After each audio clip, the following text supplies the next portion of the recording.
Today, President Trump convened a roundtable on Antifa, a term meaning anti-fascist. This happened at the White House. He was surrounded by cabinet members as well as a handful of right-wing influencers, and that group described Antifa as an organized terrorist group. Fox 12's Ezra Kaplan was watching along. He joins us now to fact-check some of the statements that were shared at the White House.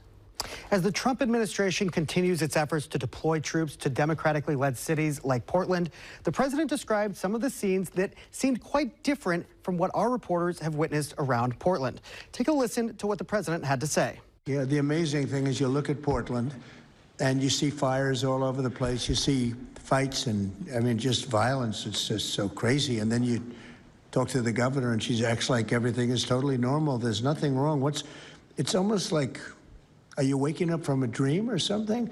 You see it on your network. You see it all over the place. And it's so bad. It's so crazy. It's like the movies you see for the kids. I guess not only the kids, adults also, where you have these bombed out cities and these bombed out people. While we have seen protesters burning American flags and other small items, there have been no fires of note near the ICE building at all. And our reporters have not seen anything around the city that could be fairly described as bombed out.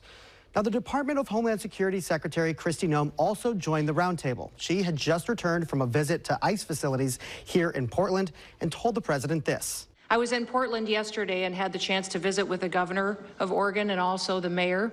They're in town and they are absolutely covering up the terrorism that is hitting their streets.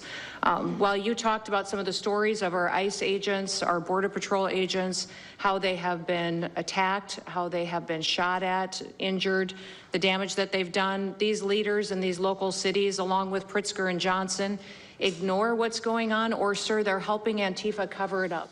The term Antifa is generally considered an ideological concept, not a centralized group.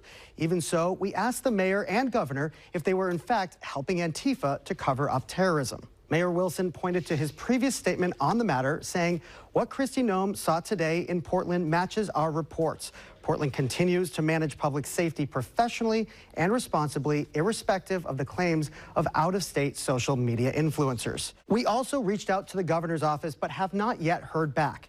Now, during the meeting, President Trump called on Attorney General Pam Bondi to, quote, start the prosecutions in response to a story from conservative influencer Nick Sorter about protesters burning an American flag. You may recall that he was arrested outside of the ICE facility during a protest, but he was let go without any charges filed. President Trump, you mentioned that flag. So remember, you put out a truth right after That's right. I saw that. Took this flag from that man that was burning it in the street. Do you know who he is? Oh yeah, I know exactly who it is. So why don't you give it to Pam? Give it to the Attorney General and let's start prosecutions. But the Supreme Court has ruled decisively that, as objectionable as it may be, the burning of an American flag is a form of constitutionally protected free speech. Reporting in studio, Ezra Kaplan, Fox 12 Oregon.